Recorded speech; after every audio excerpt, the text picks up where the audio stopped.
Angela had exactly 2 seconds to decide. 2 seconds before the poisoned amber liquid would touch the lips of the most dangerous man in Seoul. She could scream a warning cause a massive panic, but maybe save a total stranger's life.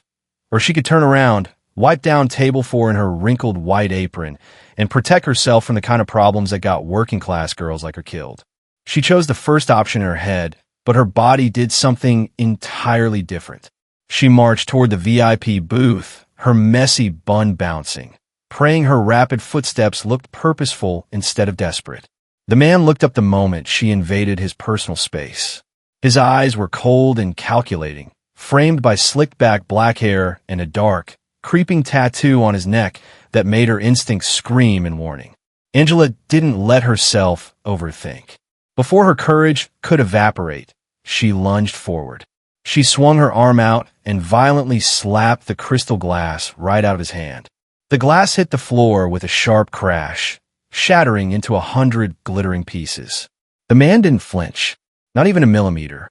His hand remained suspended in the air, his expression perfectly controlled, yet completely unreadable, as if waitresses assaulted him without warning every day of the week.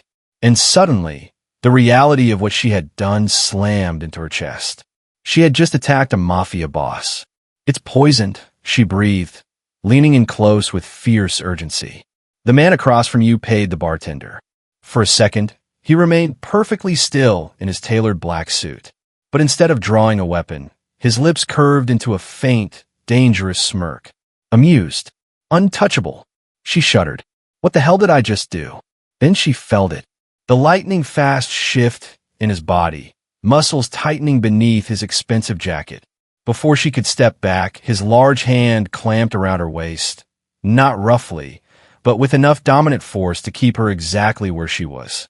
Danger. This man was pure danger. The relaxed confidence on his face said it all. When she tried to pull away, he pulled her closer, his voice a low, smooth rumble in her ear. "I know," Do-kwon murmured. "But do you have any idea whose drink you just spilled?" Angela's heart stopped. When she looked into his dark eyes again, something had shifted. Something possessive. Something that made her realize she'd just made either the bravest or the most fatal decision of her life. Across the table, his business partner's face had gone completely pale. The man's eyes darted frantically between the shattered glass and Do-kwon. His hand twitched toward the inside of his jacket.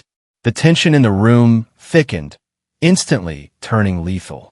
Then the gunshots erupted, aimed straight for her chest. "Hey family, welcome back to Midnight Mob Chronicles.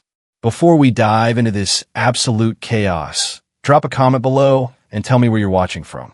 Tell me what time this video got to you. Your support keeps these gritty romances alive. And don't forget to like this video and hit that subscribe button, because what this mafia boss does to hunt her down next. Absolutely unhinged. Now, let's get back to the moment Angela's quiet life went up in flames. The first bullet shattered the massive mirror behind them. Glass exploded everywhere, raining down like ice. The sound was deafening.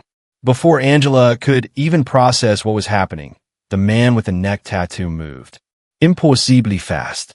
His grip tightened on her waist, practically lifting her off her feet as he spun them both behind a heavy mahogany bar just as more bullets tore through the leather booth where they'd been standing. Her back hit the wood. He pressed his tall, lean frame against her, pinning her there with his body, shielding her completely. Every inch of him was caged around her, his unbuttoned black shirt pressing against her wrinkled apron, his breath steady against her ear.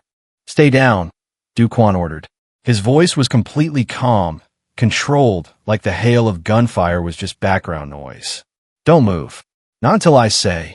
The sharp night air tore at Angela's lungs as she sprinted down the damp alleyway, her non-slip work shoes slamming against the cobblestones. Behind her, the muffled pop of gunfire and the screams of patrons were already being swallowed by the wail of approaching sirens. She didn't look back. Her pulse hammered a frantic rhythm against her ribs, entirely fueled by blind, primal terror. She turned a sharp corner, her shoulder slamming into a brick wall, but she pushed off immediately, ignoring the sting.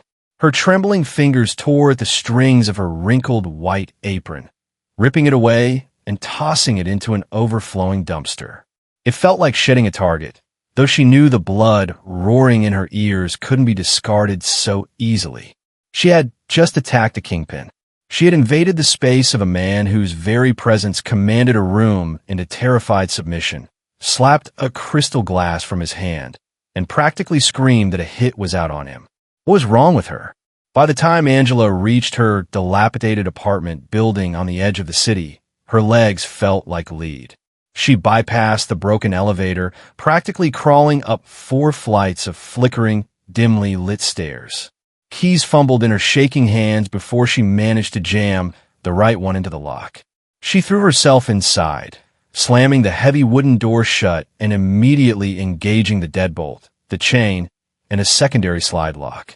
The cramped apartment offered little actual protection, but the familiar scent of cheap lavender soap tricked her brain into a fleeting moment of relief. She slid down the back of the door until she hit the scuffed linoleum, pulling her knees to her chest. Her breath came in short, ragged gasps as the adrenaline finally receded, leaving behind a bone-deep exhaustion. Closing her eyes, all she could see was him, the man in the tailored black suit, the dangerous, ink-black tattoo snaking up the side of his neck, the impossible, terrifying calmness in his dark eyes when the first bullet shattered the mirror. He hadn't flinched. A phantom warmth lingered on her waist where his large hand had gripped her, a terrifying reminder that she had crossed an invisible line into a dark world. Miles away, the VIP lounge was a graveyard of shattered glass, splintered mahogany, and groaning bodies. The heavy scent of gunpowder hung thick in the air. Do-kwon stood perfectly still amidst the carnage, utterly unbothered by the chaos that had just unfolded. He slowly brushed a single shard of glass from the sleeve of his immaculate suit jacket, his expression as cold and unreadable as carved marble. His business partner, the man who had foolishly tried to poison him, was currently being dragged out the back exit by 2 large enforcers, his pathetic pleas falling on deaf ears. Do-kwon ignored the traitor. His mind was entirely occupied by the ghost of his soft, defiant voice and the bold, reckless girl who had stormed his table. A high-ranking lieutenant stepped carefully over a fallen chair, bowing deeply before his boss. He expected orders regarding the rival faction or instructions for retaliation.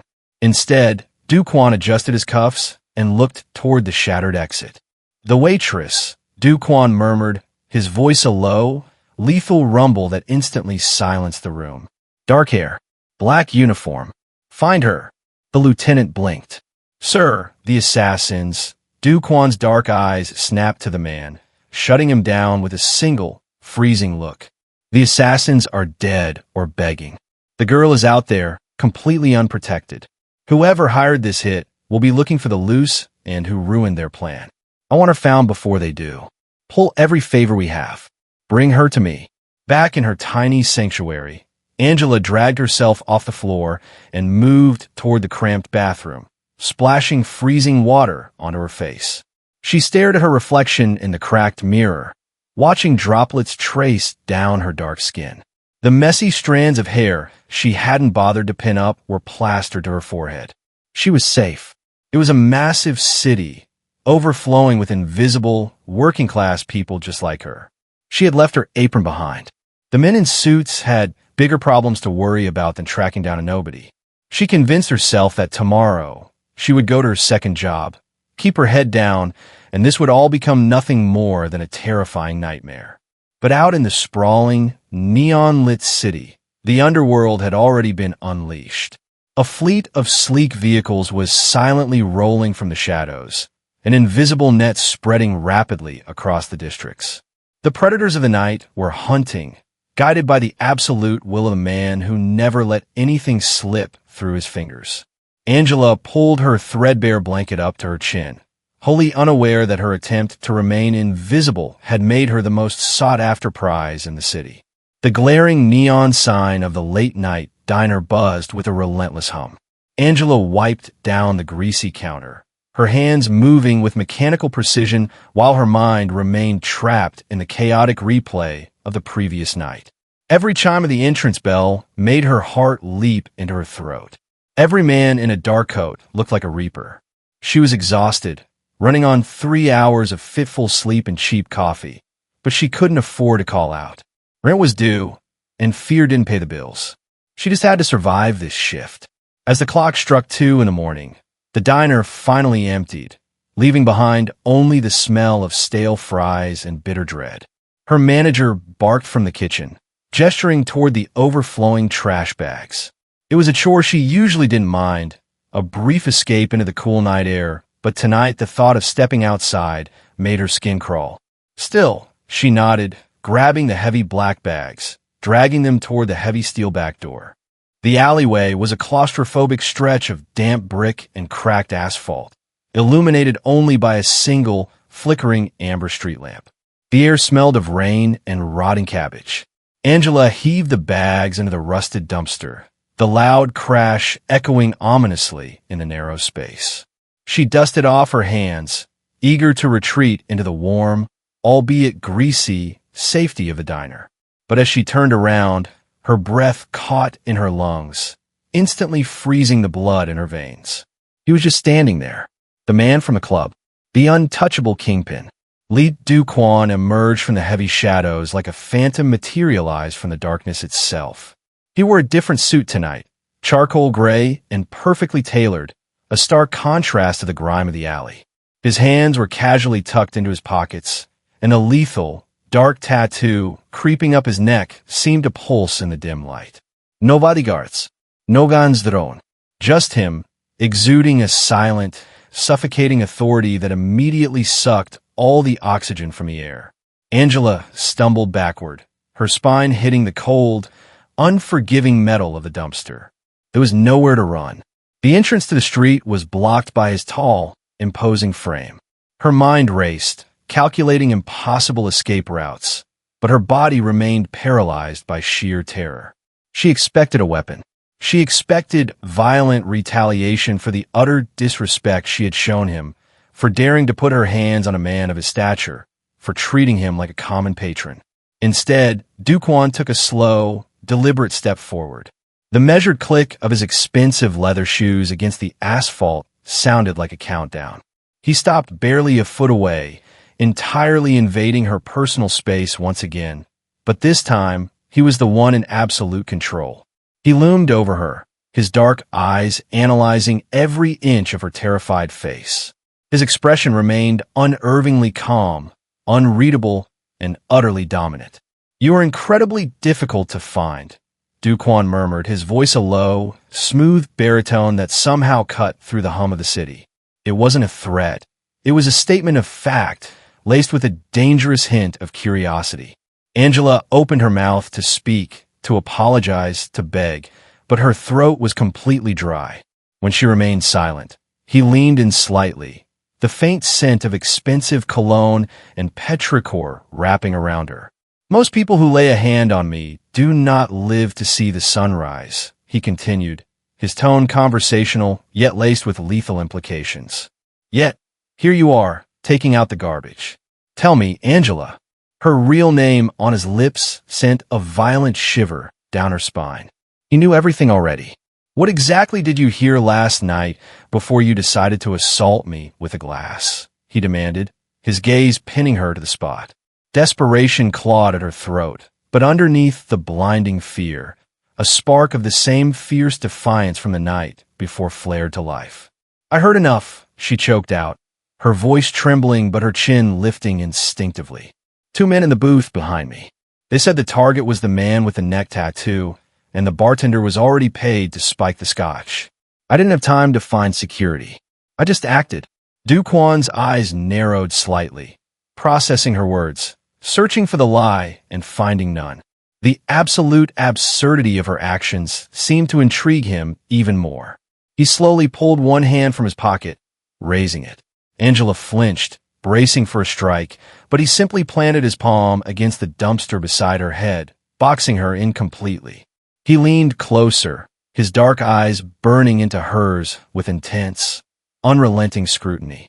"In my world," Do-kwon whispered, his voice dropping to a hypnotic, dangerous register, "nobody risks their own life without a motive. Nobody saves a stranger for free." So tell me, little waitress, why did you save me? I didn't want to mop up your blood, Angela snapped, the words tumbling out recklessly. The sheer audacity of her response hung in the damp alley air. She expected Do-kwon to strike her.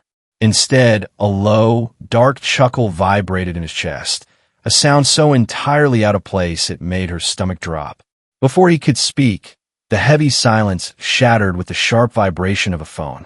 Do-kwon answered with a curt syllable. Angela watched his face, waiting for his calm facade to crack. But the only shift was a dangerous hardening of his jaw. The temperature in the alley plummeted. Understood, he murmured, slipping the phone away. When his dark eyes locked back onto hers, the faint amusement was gone, replaced by absolute authority. It seems your noble act of preserving the diner's floors has consequences. The men who orchestrated my assassination attempt just firebombed your apartment building. Angela stopped breathing. The blood rushed from her head, leaving her dizzy and numb. Her tiny, cramped sanctuary, the meager possession she had spent months scraping together, gone. If she had gone straight home after her diner shift instead of taking out the trash. You have precisely 10 seconds to walk to the black vehicle waiting at the end of this street, Do-kwon commanded, his voice cutting through her spiraling panic like a blade. Or my men will carry you. I'm not going anywhere with you, she hissed, her survival instincts flaring violently to life. She pushed against his solid chest, but it was like shoving a marble statue. I'll go to the police. You will die before you reach the precinct, he interrupted, his tone devoid of malice, merely stating a clinical fact. His hand shot out, wrapping securely around her upper arm. His grip was an iron vice, pulling her from the shadows. You are coming with me. This is not a negotiation. The armored SUV ride was a blur of neon lights and suffocating silence. Angela sat rigid against the leather seats, putting maximum distance between herself and the untouchable kingpin. He stared out the tinted window, the dark neck tattoo a constant reminder of the beast beside her. They drove high into the exclusive cliffs overlooking the city, pulling through massive steel gates that sealed with a heavy thud. His estate was a sprawling fortress of glass, black steel, and concrete. The sheer scale of the wealth was nauseating. Armed men in dark suits patrolled the manicured grounds, tracking the vehicle with terrifying precision.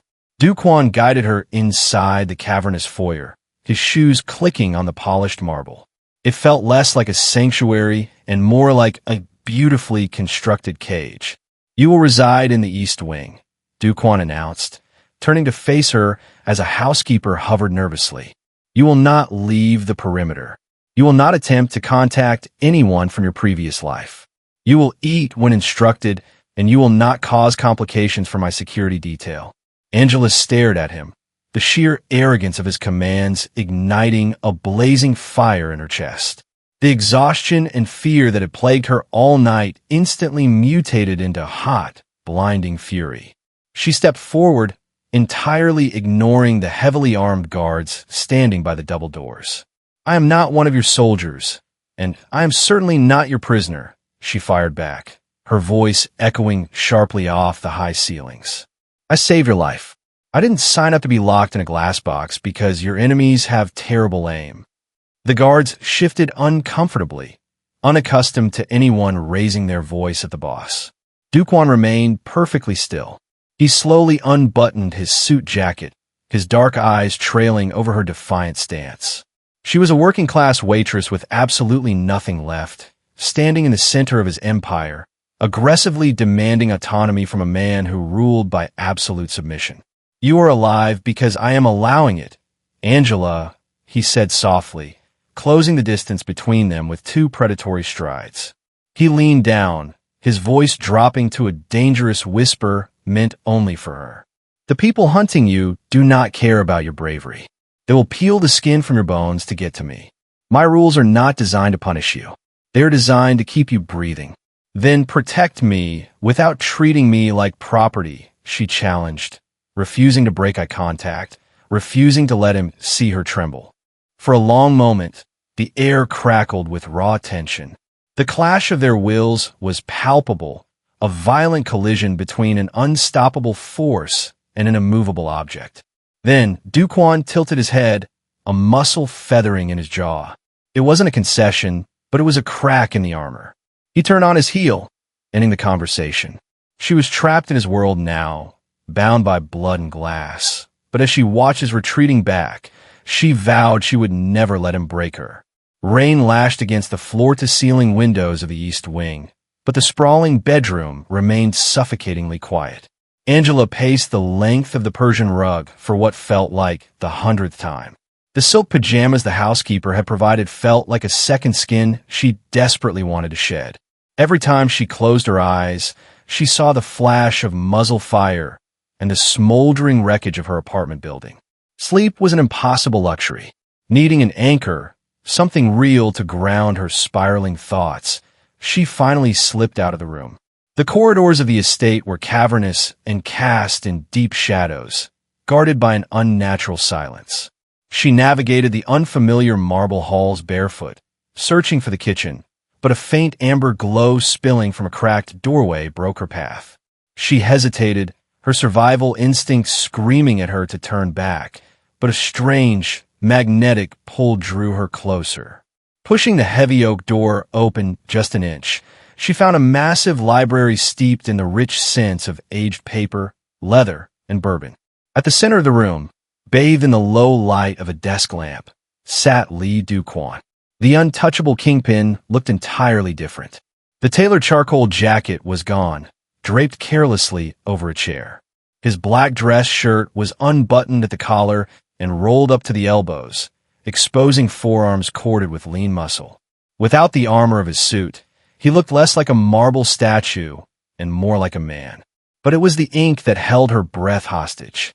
The dark, jagged tattoo she had only seen creeping up his neck extended downward, a sprawling, intricate masterpiece of twisting dragons and sharp geometric lines that disappeared beneath his shirt. It looked painful, a permanent brand of violence. It is considered incredibly foolish to sneak up on a man who has active bounties on his head, Do-kwon murmured, not looking up from the thick leather ledger open in front of him. His voice was a low, resonant hum in the quiet room. Angela froze, her heart stumbling. I wasn't sneaking. I couldn't sleep. He finally raised his head, the amber light casting sharp shadows across his cheekbones. He slowly closed the ledger, his dark eyes locking onto hers. The oppressive dominance that usually radiated from him was dialed back, replaced by a heavy, contemplative stillness. He gestured to the leather armchair opposite his desk. It wasn't a command this time. It was an invitation. Angela hesitated before stepping fully into the room, her bare feet sinking into the plush carpet as she took a seat. For a long moment, the only sound was the rain hammering against the glass. Do-kwon poured 2 fingers of amber liquid into a crystal glass and pushed it across the mahogany desk toward her. She didn't touch it. You were staring at the ink, he stated, leaning back in his chair. It wasn't an accusation. It's hard to miss, she replied softly, her defensive edge dulled by exhaustion. Does it mean something? Or is it just to scare people? A ghost of a smile touched his lips, entirely devoid of humor.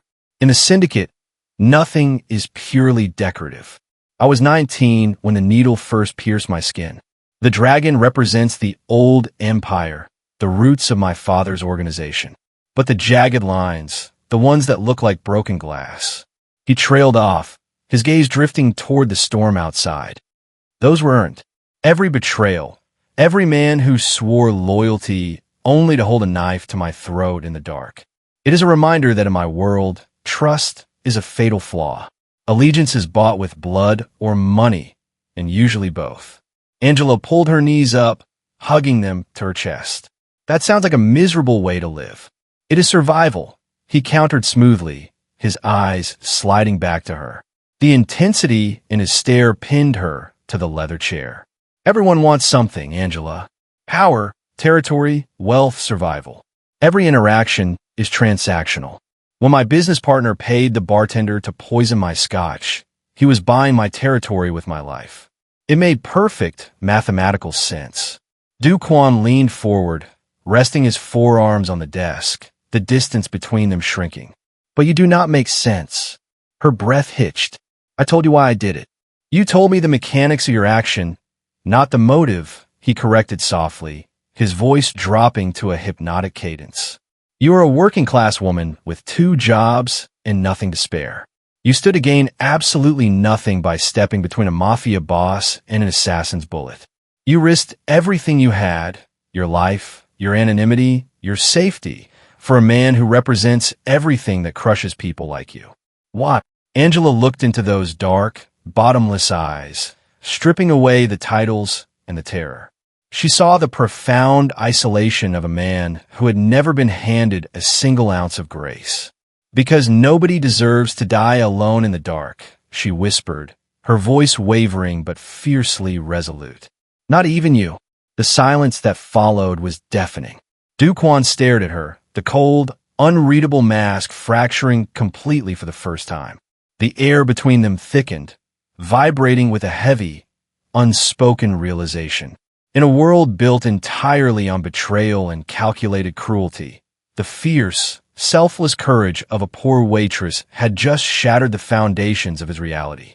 And as his gaze dropped momentarily to her lips before rising back to her eyes, Angela realized with terrifying clarity that the danger had only just begun.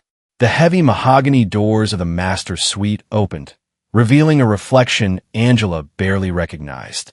Gone was the tired diner waitress, scraping by on minimum wage. In the mirror stood a woman draped in liquid midnight. The black silk gown clung flawlessly to her athletic frame, specifically designed to draw every single eye in a crowded room. Stylists had pinned her dark hair into an elegant updo, exposing the graceful line of her neck. A diamond collar, cold and impossibly heavy, rested against her collarbones, a glittering leash. You look the part. Do-kwon's voice resonated from the doorway, sending a familiar jolt down her spine. Impeccably dressed in a black velvet tuxedo, the aura of violence around him remained absolute. He moved silently behind her, his dark eyes meeting hers in the reflection. The part of bait, Angela corrected, her voice tight. The part of my weakness, he murmured, his gaze dropping to her exposed back. Tonight is the annual gathering of the syndicate's inner circle at the Azure Casino. The men who tried to kill me will be there, smiling over champagne. They know you ruined their hit and that I pulled you from the streets. By parading you in front of them, I am signaling that you are highly valued, that you are my blind spot. And when they try to eliminate your blind spot, I kill them, Do-kwon stated with chilling simplicity.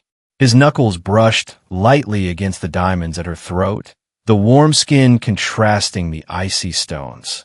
Keep your chin up. Do not speak unless spoken to, and never let go of my arm. If you show fear, they will smell blood. The descent into the underground casino was a masterclass in opulent intimidation. Hidden beneath a massive luxury hotel, the Azure Casino was a sprawling cavern of gold leaf, chandeliers, and suffocating tension. The air was thick with imported cigars and old money.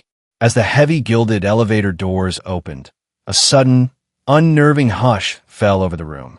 Angela felt 100 pairs of calculating eyes snap aggressively toward them. These were politicians, corporate titans, and underworld bosses draped in bespoke suits and terrifying smiles. Do-kwon offered his arm, his expression a mask of cold arrogance. Angela looped her hand through his, feeling the solid muscle beneath the dark velvet. Instantly, his free hand came over hers, locking her securely in place.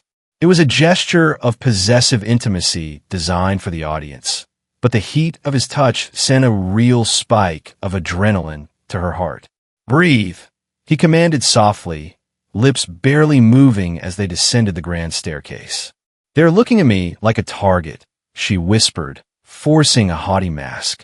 They're looking because you're standing next to me, he corrected, his voice a steadying anchor, and wondering how a woman so stunning survived my temper. They navigated the crowded floor, parting the sea of elites like a dark tide. Do-kwon guided her toward a high-stakes baccarat table in a velvet-roped VIP section. 3 men were seated, their laughter dying instantly as the kingpin approached. One man, a silver-haired executive with cold, reptilian eyes, stood slowly. Do-kwon, we worried the rumors were true, that you encountered an unfortunate complication the other night. Rumors are the currency of the weak, Director Park, Do-kwon replied smoothly, pulling out a plush chair for Angela. He rested his hand casually on the bare, dark skin of her shoulder, a blatant territorial claim. The contact made her shiver, an involuntary reaction the men misinterpreted as subservient fear. As you can see, I am perfectly intact. Director Park's gaze slid to Angela, lingering with dissecting cruelty.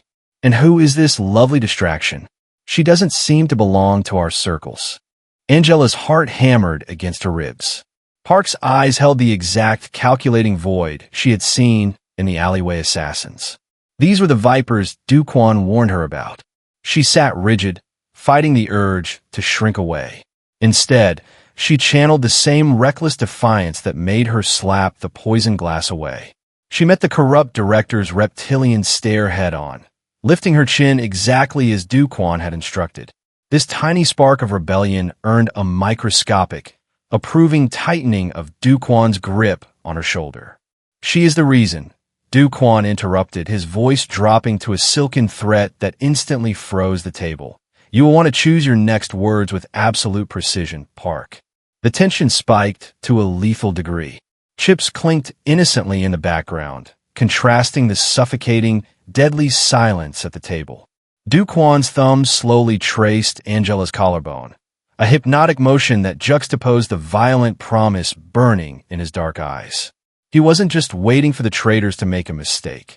He was actively pushing them toward the edge, using her as the gleaming, irresistible lure. And as Director Park's polite smile finally fractured, Angela knew the luxury trap was about to snap violently shut. Director Park's polite smile held for a fraction of a second before crumbling into a mask of pure malice. The reptilian coldness in his eyes flared into naked ambition. He didn't reach for a weapon, but the calculated tilt of his head was the only signal required. The heavy velvet curtains behind the VIP section tore open, revealing automatic weapons. Do-kwon moved with terrifying speed. Before the first gunshot registered over the clink of casino chips, his hand clamped securely around Angela's waist, yanking her violently out of the plush chair. The crystal champagne flutes shattered into fine mist as high-caliber rounds shredded the space where they had just been sitting. Do-kwon threw her to the opulent carpet, his massive frame covering hers completely as the floor erupted into absolute pandemonium. Screams of genuine terror ripped through the cavernous room, drowning out the smooth jazz. Wealthy elites and hardened criminals alike trampled each other in a desperate stampede for the gilded elevators. Do-kwon didn't hesitate. He drew a sleek, matte black handgun from his velvet jacket, returning fire with lethal precision. Two of Park's men dropped, but there were far too many pouring into the room. Park had anticipated the trap. It was a full-scale coup. Move! Do-kwon roared over the gunfire, hauling Angela aggressively to her feet. He shoved her forward, keeping his broad shoulders positioned flawlessly between her and the relentless hail of bullets. They sprinted past shattered baccarat tables and overturned roulette wheels, the air growing thick with the acrid stench of cordite. Angela's heart hammered a painful rhythm against her ribs. She kicked off the crippling designer heels, her bare feet finding much better purchase on the blood-slicked Italian marble. They wove desperately through the sprawling chaos, heading for the dimly lit service corridors hidden behind the main bars. But the trap was rapidly closing. 3 heavily armed mercenaries spilled out from the kitchen double doors, completely cutting off their escape route. Do-kwon cursed viciously under his breath, slamming Angela behind a massive marble pillar just as the stone exploded in a blinding shower of white dust. He fired back, dropping the lead man, but his gun clicked empty. Stay down, he commanded, his chest heaving, ignoring the warm blood trickling from a shallow wound on his cheek. He pulled a combat knife from an ankle sheath, preparing to rush the remaining gunmen in a close-quarters charge. Angela looked at the imposing kingpin, realizing with terrifying clarity that he was about to sacrifice himself to buy her a few precious seconds of life. The sheer, illogical selflessness of the act snapped the paralyzing tether of her fear. She wasn't a trained soldier, but years of dodging groping hands and surviving the unforgiving streets had honed a different kind of survival instinct. As Do-kwon lunged around the left side of the pillar, drawing heavy fire, Angela vaulted out from the right. Her athletic frame moved with desperate agility. She grabbed a brass stanchion used for crowd control, her muscles screaming in protest as she swung it with every ounce of her strength. It crashed brutally into the kneecaps of the nearest gunman, sweeping his legs out with a sickening crunch. His wild shot went wide, shattering a chandelier above them. The second mercenary pivoted sharply toward her, his assault rifle rising to her chest, but the split-second distraction was all Do-kwon needed. He crossed the remaining distance like a dark shadow, his blade finding the man's throat with brutal efficiency. In less than 3 seconds, the immediate threat was neutralized. Do-kwon ripped a fresh magazine from the fallen guard's tactical vest, slamming it into his weapon. He turned quickly, his dark eyes wide with a rare mixture of shock and undisguised fury. Angela stood, panting heavily over the mercenary she had just incapacitated, her silk gown torn, her hands violently trembling as the adrenaline began to recede. "I told you to stay behind the pillar," he growled, closing the short distance between them. "And I told you I wasn't just your bait," she fired back, her voice shaking uncontrollably but her chin stubbornly raised. "You were out of bullets. You would have died." For a suspended, breathless moment, the chaotic sounds of the crumbling casino faded into the background. Do-kwon stared down at her, the violent edges of his aura softening into something deeply profound and unguarded. She hadn't cowered in a corner. She hadn't run away. In the face of paralyzing terror, she had stepped directly into the line of fire for him. The blood-soaked rules of his universe were completely useless against her. Without a word, he reached out, not to grab her arm, but to gently interlace their fingers. It was no longer a possessive act for an audience. It was the grounding touch of a true partnership. "Come," he said softly, his thumb brushing the bruised knuckles of her hand. "Let's leave this graveyard." Together, they disappeared into the shadows of the service corridor, leaving the wreckage of his empire behind them. The heavy reinforced steel door of the safe house sealed shut with a definitive thud, locking the chaos outside. It was a minimalist penthouse, stripped of the Azure Casino's suffocating opulence. Here, there was only cold glass, muted shadows, and the harsh reality of their survival. Do-kwon finally released her hand, the sudden absence of his grip leaving a phantom chill against her skin. He leaned against the exposed brick wall, the superhuman adrenaline violently bleeding out of his system. With a suppressed grimace, he shrugged off the ruined velvet tuxedo jacket, letting it drop carelessly to the floor. It was then Angela saw it. Beneath his crisp white dress shirt, a dark, jagged stain of crimson blossomed rapidly across his left ribcage. The sight punched the breath from her lungs, hitting her harder than the gunfire. "You are bleeding," she choked out, her voice fractured.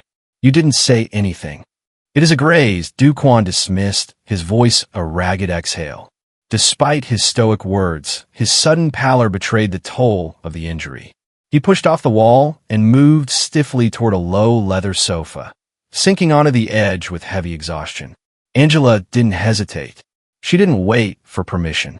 The terrified waitress was gone, burned away by the ambush, leaving behind a woman fiercely determined to protect the kingpin who had just shielded her.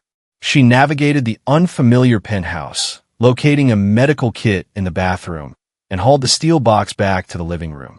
Do-kwon was sitting with his head tipped back, dark eyes closed. Kneeling on the rug between his parted knees, Angela reached out, her hands shaking as she began unbuttoning his ruined shirt. He didn't stop her. Peeling away the blood-soaked fabric, she exposed the heavily scarred landscape of his torso. This was the body of a man carved by a lifetime of violence, a living map of brutal survival. Yet, here he sat, completely yielding to her inexperienced, trembling hands. She cleaned the jagged bullet wound with deliberate care, her knuckles brushing against the rigid, burning heat of his skin. The sharp scent of antiseptic filled the narrow space. When the alcohol stung his torn flesh, his abdominal muscles clenched sharply, but he didn't make a sound. Instead, his dark eyes opened, locking onto hers. The intensity of his gaze made the air in the room feel impossibly thin, thick with an electric anticipation that had nothing to do with the danger they had just outrun. The silence stretching between them was heavy, laden with the unsaid weight of the night. She meticulously taped the sterile gauze over his ribs, her awareness of his physical proximity intensifying with every passing second. Every brush of her fingertips against his warm skin sent a jarring jolt of electricity straight to her core. "You should have stayed behind the marble pillar," he murmured, breaking the quiet. His voice was a low, gravelly vibration that resonated deep within her chest. "You are reckless. You could have been killed." "I was saving your life," she countered softly, refusing to pull away from his magnetic orbit. She smoothed the edges of the medical tape, her eyes locked fiercely on his. "You were out of ammunition. I couldn't just hide in the shadows and watch them execute you." Do-kwon reached out, his calloused hand gently cupping her jaw. His thumb brushed a streak of white plaster dust from her cheekbone. The predatory coldness that usually defined his movements was entirely obliterated, replaced by a raw, consuming vulnerability that stole the breath from her lungs. "I'm not a man who gets saved," he breathed, leaning down until their foreheads rested against one another. The heat of his breath mingled with hers. "And I'm not a man who allows people inside my walls. But you—" He didn't finish the thought. The restraint he had weaponized for years finally snapped. Do-kwon closed the agonizing fraction of distance between them, capturing her lips with a desperate, crushing intensity. It was nothing like the performative touch they shared for the audience at the casino.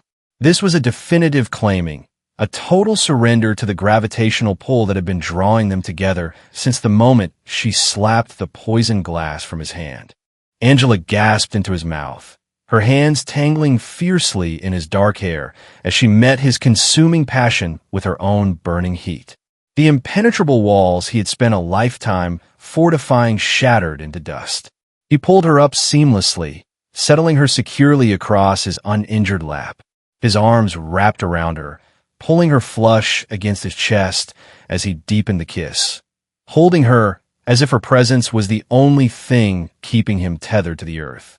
In the quiet, shadowy sanctuary of the safe house, surrounded by the invisible remnants of their near destruction, the dynamic shifted irreversibly.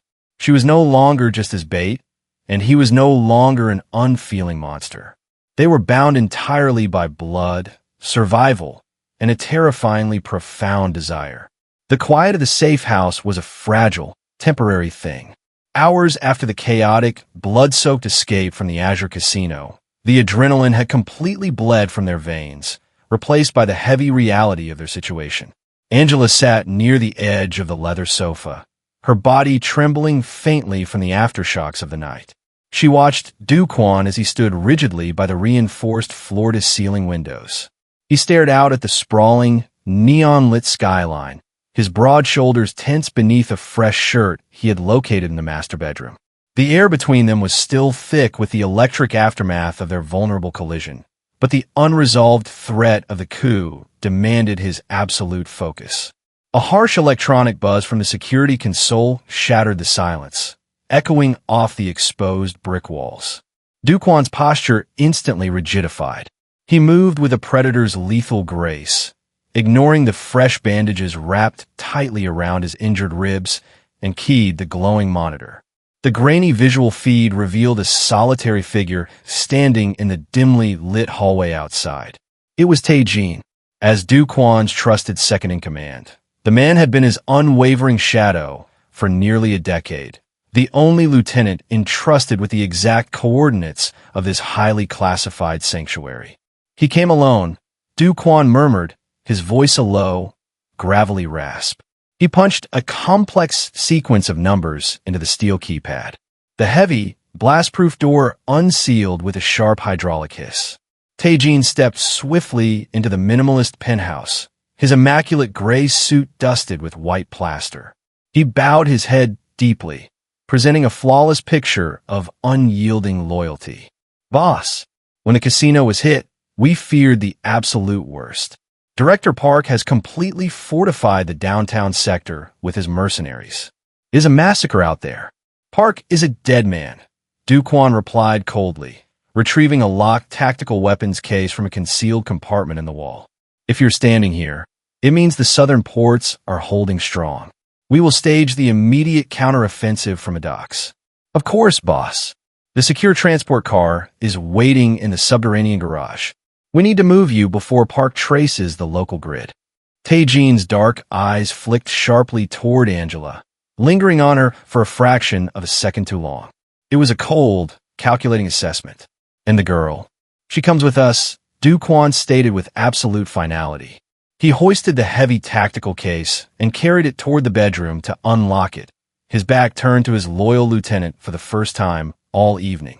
I need exactly 2 minutes to gear up. Watch the perimeter door. The exact moment Do-kwon's imposing silhouette disappeared into the adjoining room, the temperature in the penthouse seemingly plummeted to freezing. Angela watched in mounting horror as Tae-jin's respectful posture evaporated. The devoted lieutenant vanished entirely, immediately replaced by a man radiating pure, undisguised malice. He did not watch the door. Instead, he closed the distance between himself and Angela with terrifying speed. She instinctively scrambled backward, her spine hitting the cold glass of the panoramic window. "What are you doing?" she demanded, desperately trying to keep her shaking voice steady. Correcting a massive liability, Tae-jin whispered viciously, his hand shooting out to grip her slender throat with crushing force. He slammed her forcefully back against the glass, violently cutting off her panicked cry for help. "He survived that flawless ambush because of you. Park promised me the lucrative Eastern Territories if I delivered the kingpin's head tonight, and you ruined the execution." Angela clawed frantically at the iron grip crushing her windpipe, her lungs burning agonizingly for oxygen. She tried to kick his shins to make any loud sound that would alert Do-kwon, but Tae-jin was brutally efficient. With his free hand, he drew a small silver syringe from his pocket. "But you are not entirely useless," the traitor hissed, his lips curling into a cruel, triumphant smile that chilled her blood. "Do-kwon has always been a fortress, untouchable. Until tonight, I saw the pathetic way he shielded you. You are the fatal crack in his armor, little bird. And now, you are my absolute leverage." Before she could physically thrash away, he plunged the thick needle deep into the side of her neck, depressing the plunger in one fluid motion. The chemical effect was horrifyingly instantaneous. A massive wave of suffocating darkness washed over her panicked brain, turning her limbs to dead weight. Tae-jin caught her limp body effortlessly as she collapsed forward into his arms. He dragged her swiftly toward the exit, pausing only to leave behind a sleek black burner phone resting deliberately on the center of the glass coffee table, a direct line for the ransom of the criminal underworld. As the heavy steel door hissed securely shut, the last fading thing Angela saw before total unconsciousness claimed her was the mocking smile of the monster who had just stolen her freedom, knowing with certainty she was now the perfect bait to destroy the only man who had ever tried to protect her. The sprawling industrial warehouse on the edge of the southern harbor was designed to be an impenetrable fortress, but to Lee Do-kwon, it was simply an obstacle standing between him and the woman he was prepared to burn the city to the ground to retrieve. The burner phone left on his glass coffee table had delivered a set of impossible, arrogant demands, but Tae-jin had severely miscalculated the depth of the monster he had betrayed. Do-kwon did not negotiate. He did not surrender his empire. He arrived at the desolate docks not as a calculated businessman, but as the apex predator of the underworld, entirely off his leash. The freezing rain lashed against the rusted shipping containers as he moved through the shadows with terrifying, brutal precision. His remaining loyal enforcers swept the perimeter, But Do-kwon took the vanguard himself, his matte black rifle an extension of his cold, unyielding fury. Mercenaries hired by Director Park fell before they could even reach for their radios, silenced by calculated, lethal shots that echoed faintly over the crashing waves. There was no hesitation in his stride, no flicker of mercy in his dark eyes, only the singular, consuming drive to reach the girl who had risked everything for a complete stranger. Inside the cavernous, dimly lit center of the warehouse, Angela was strapped tightly to a heavy metal chair, her wrists burning against thick nylon ties. The lingering effects of the chemical sedative made the concrete floor spin, but the sight of Director Park and Tae-jin standing triumphantly over her kept her terror agonizingly sharp. Tae-jin paced the floor, arrogantly assuming his former boss was currently drafting a complete surrender of his eastern territories.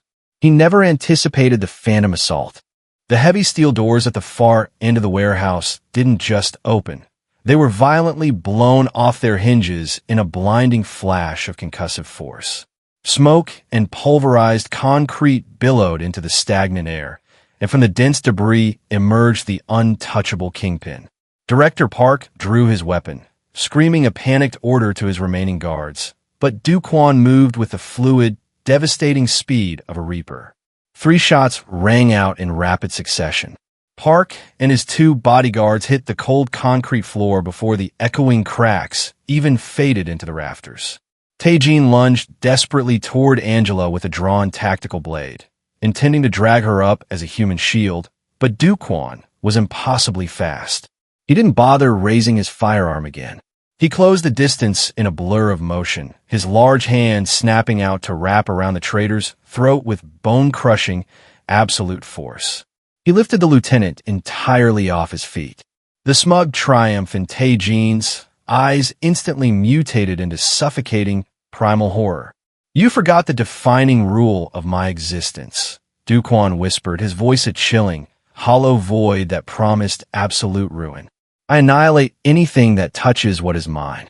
With a sickening, definitive crunch, he neutralized the threat, letting the lifeless body drop carelessly into the shadows. The deafening silence that followed was heavy with the metallic stench of blood, but Do-kwon completely ignored the carnage surrounding them. He dropped forcefully to his knees in front of Angela, the lethal kingpin instantly fracturing into a man stripped entirely of his armor.